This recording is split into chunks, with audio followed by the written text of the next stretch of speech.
friends, we're so glad you joined us today on the back porch for story time. And of course, I'm Lisa, and these are my furry friends. This is Lucy, this is Dixie Lou, and this little girl, that's Lila. And our story is about an animal too. It is about Tacky the Penguin. Now in this story, Tacky meets a new friend, but he also gets into a little bit of trouble. Let's find out what Tacky does. As goodly, lovely, angel, neatly and perfect sang, "Sunrise on the iceberg." The sun rose on the iceberg. They felt very much in charge. "What's happening?" blared Tacky the Penguin, greeting each of his companions with a hearty slap on the back. After breakfast, the penguins went about their morning activities. Whether they were ice block building, napkin folding, feather combing, or ballroom dancing, Tacky was the odd bird. Then it was nap time for all, that is, but Tacky. "What a day for surfing!" he cried. "Would that be fun or what?" "It will be what?" said goodly, lovely, angel, neatly and perfect. "Go surfing if you must, but please do it quietly." So Tacky took off alone and coasted over the waves. Suddenly the wind came up, filling his shirt like a sail, and he found himself blowing full speed ahead out to sea. He loved the spray on his beak and the thrill of the ride. On he sailed, and on, through sunny days and starlit nights. By the time he finally reached land, he was standing on tippy webs on an ice cube. With his little heart beating in excitement, Tacky waddled ashore, ready for an adventure. After being greeted by the strangest penguins he'd ever seen, he came upon a large gray rock. How nice! He had lots of rocks at home. Funny, thought Tacky. This rock is warm. The rocks he knew were cold. And it's a little squishy. The rocks he knew were hard. And sort of hairy. Hairy? He couldn't remember any hairy rocks back on the iceberg. Tacky never could sit still for long, so he did the little rock-hopping dance he'd always enjoyed doing at home. "I don't need shoes and I don't need socks, just my mellow yellow feet for hopping on the rocks. Hey, I don't need shoes and I don't need socks, just my mellow yellow feet for hopping on the rocks. Hey, I don't..." Suddenly the rock rose up, and a voice louder than any penguin's, a voice louder than even Tacky's, boomed, "Something is tickling my back." Before Tacky could ask, "What's happening?" the rock, whose name happened to be Rocky, grabbed him, and they were crashing through the jungle. Tacky loved adventures, but was this fun or what? He wasn't sure. Finally, Rocky came to a very gray clearing, plunked Tacky down, and bellowed, "Flowers for my table."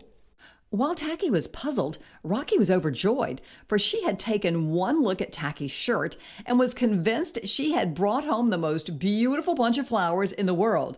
"Yes, indeedy, just what I needed to brighten up this dreary old place. Let's see, I'll need a wide vase. It's a gorgeous bunch of flowers, but pretty thick around the stem area." After choosing her widest vase, Rocky plopped Tacky in, and he looked around. The table was set for dinner, with ketchup and lemon pie and grape punch and gravy and mustard and marmalade and peanut butter and lots of other good things. Rocky glumped gleefully around the table singing, "Flowers make all the difference. Flowers make all the difference." "I'm not a bunch of flowers," said Tacky. "Say what?" Rocky trumpeted. "Of course you're a bunch of flowers. Don't be silly." She sniffed Tacky. "You smell lovely too." "Thank you," said Tacky, "but I'm not a bunch of flowers. I'm a penguin." Rocky eyed Tacky suspiciously. "What's a penguin? Some sort of weird plant?" "No," offered Tacky. "It's a kind of bird."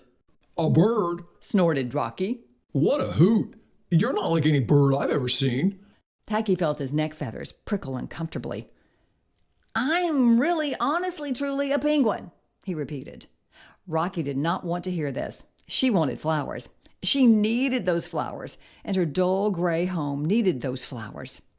If you're a penguin, prove it. Rocky demanded.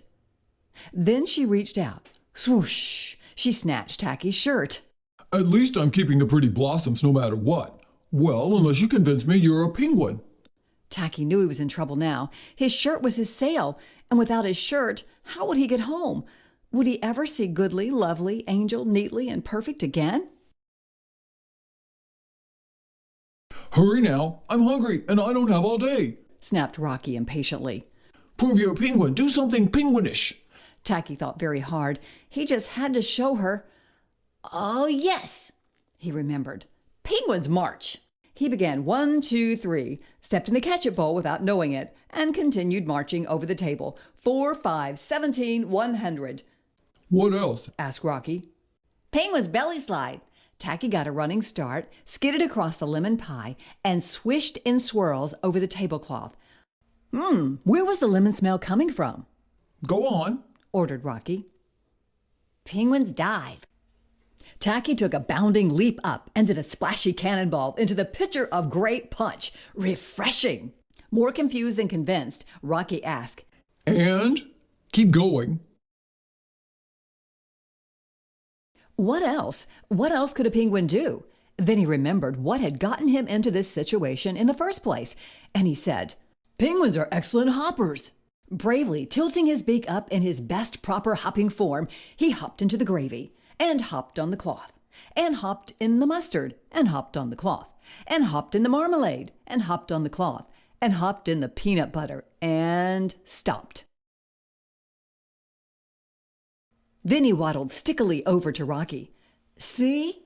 He shrugged hopefully. I'm a penguin. Rocky looked at his red, yellow, purple, brown, gold, orange, and tan tablecloth and bellowed, What have you done to my tablecloth? Tacky froze. He had been having fun doing penguin things and hadn't even realized that he had made a mess. Uh-oh, he thought. I'm stuck here forever. I'll never get home to my iceberg. My tablecloth, my tablecloth. Hooted Rocky. I love it. I simply love it. Look at those colors. They're brilliant. They're beautiful. And they're so much prettier than your blossoms. No offense. Here you go, you wonderful, odd, whatever you are. With that, she picked up Tacky's shirt and flipped it to him. She also threw him a hot dog, a cookie, and 3 kisses. Thank you. She trumpeted as Tacky waved goodbye and set out for the water's edge. He leapt onto a log, thinking, I didn't know icebergs came in brown. And as his shirt caught the wind, he set sail.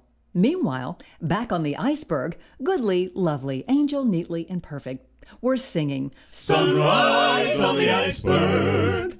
The sun rose, but they didn't feel in charge. Life just hadn't been the same without Tacky.